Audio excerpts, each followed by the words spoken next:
talked about many things, from aliens to ancient pyramids to life after death to long life to ancient civilizations being ahead of us and stuff. I've talked about the sightings. I've talked about resurrection, living on after we die. Talked about ghosts and spirits and everything else. And I've talked about theories, ideas of what the government is about to do next, like plan a false alien landing or whatnot in order to get the world under one leadership. Here's the thing. Going back over my notes, looking how from World War II, there was a Nazi, ex-Nazi guy that went to America who helped with the rockets to go to the moon, who then came across the idea that there's an overall plan like this. One of the top scientists brought to the U.S. from Germany after World War II as part of Operation Paperclip. He invented the V-2 rocket for Adolf Hitler and became the chief architect of the Saturn V rocket for NASA's Apollo moon missions. In his deathbed confession, von Braun warned of a plot to pull off the ultimate false flag, using back-engineered alien reproduction vehicles to stage an invasion from outer space. When von Braun was dying in front of me the very first day that I met him, he had tubes draining out of his side. And he was tapping on the desk telling me, "You will come to Fairchild." I was a school teacher. "You will come to Fairchild, and you will be responsible for keeping weapons out of space." The strategy that Wernher von Braun taught me was that first the Russians were the enemy against whom we're going to build space-based weapons. Then terrorists would be identified. Then we were going to identify third world country crazies. The last card is the alien card, and all of it, he said, is a lie. A lie.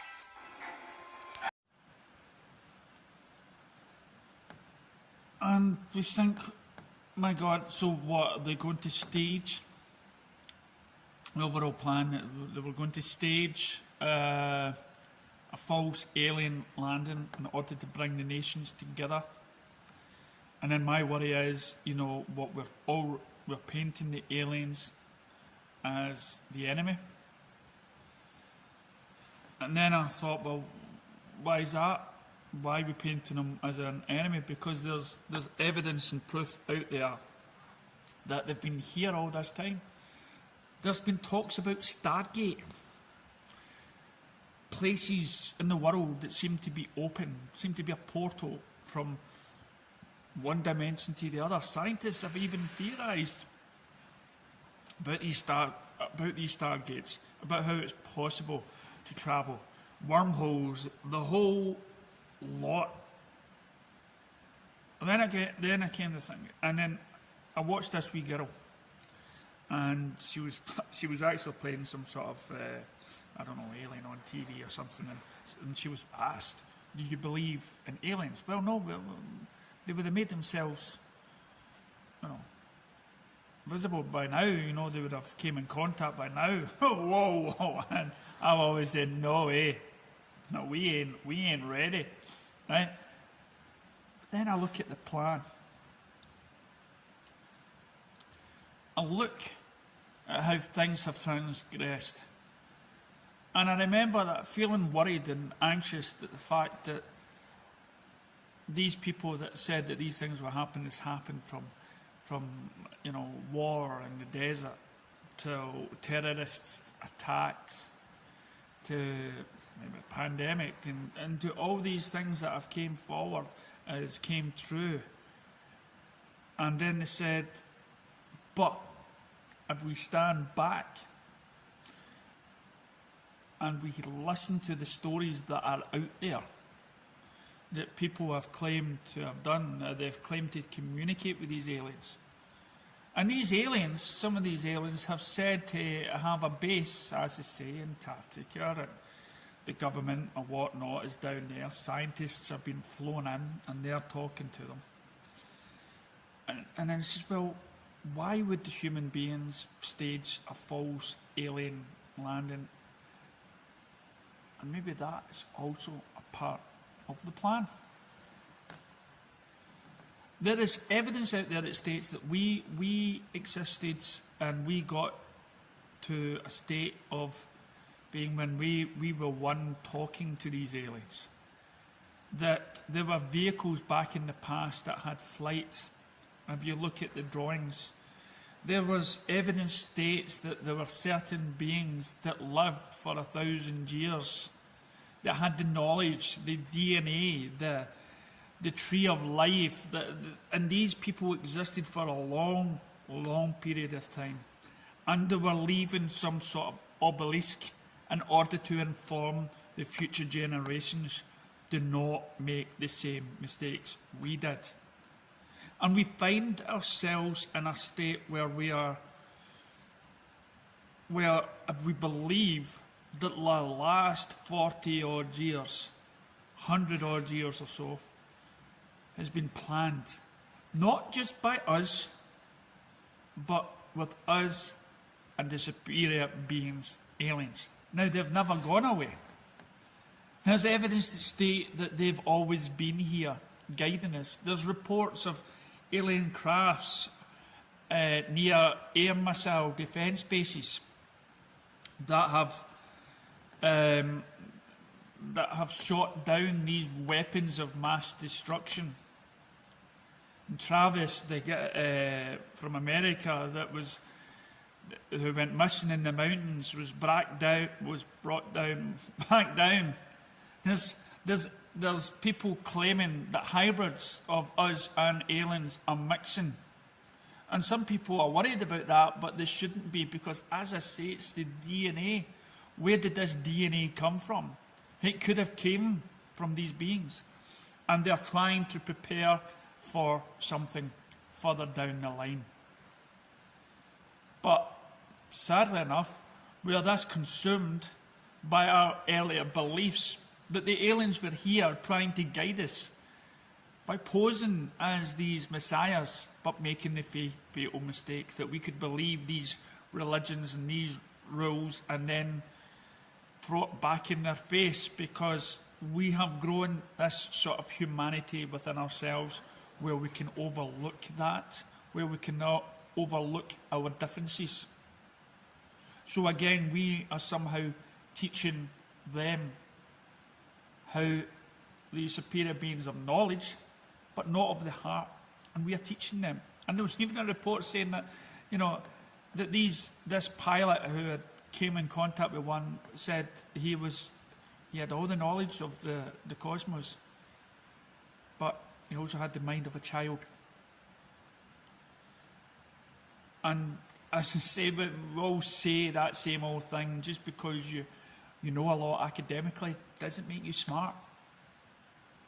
It doesn't make you right all the time, especially when it comes to knowing how the other person is going to react. Knowledge, wisdom, heart, that's what you need. So, where am I going with this? Well, all this knowledge of people living longer, civilizations that are no longer with us because they got too technical advanced. And even in the Indian Bible, where big wars had fought in the sky and they were using massive rockets and massive weapons of destruction, they were all put down. Beings of the power of flight. And now we have becoming beings with the power of flight and these big weapons. Are we going to make the same mistakes? Can we not get that knowledge that was once here about living longer? But maybe we're not ready for that yet. The world is getting into chaos. It's dividing. Continents are dividing. There's Brexit happening. There's this.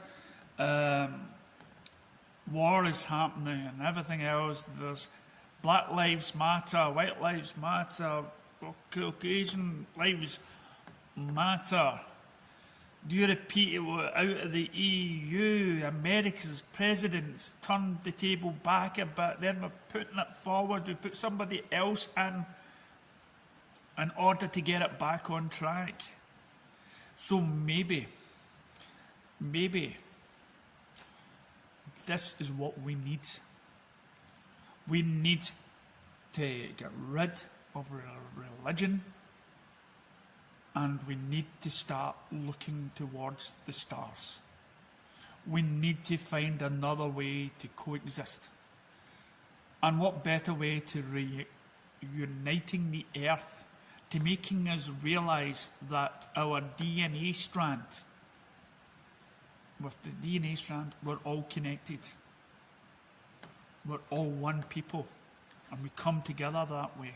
And with an alien landing, suddenly religion must be shown the door, because, that is proof that we were not made in some sort of image, that our history books or our biblical books could be wrong. And it's been these visitors all along. And some society out there, nations or whatnot, has been known the truth.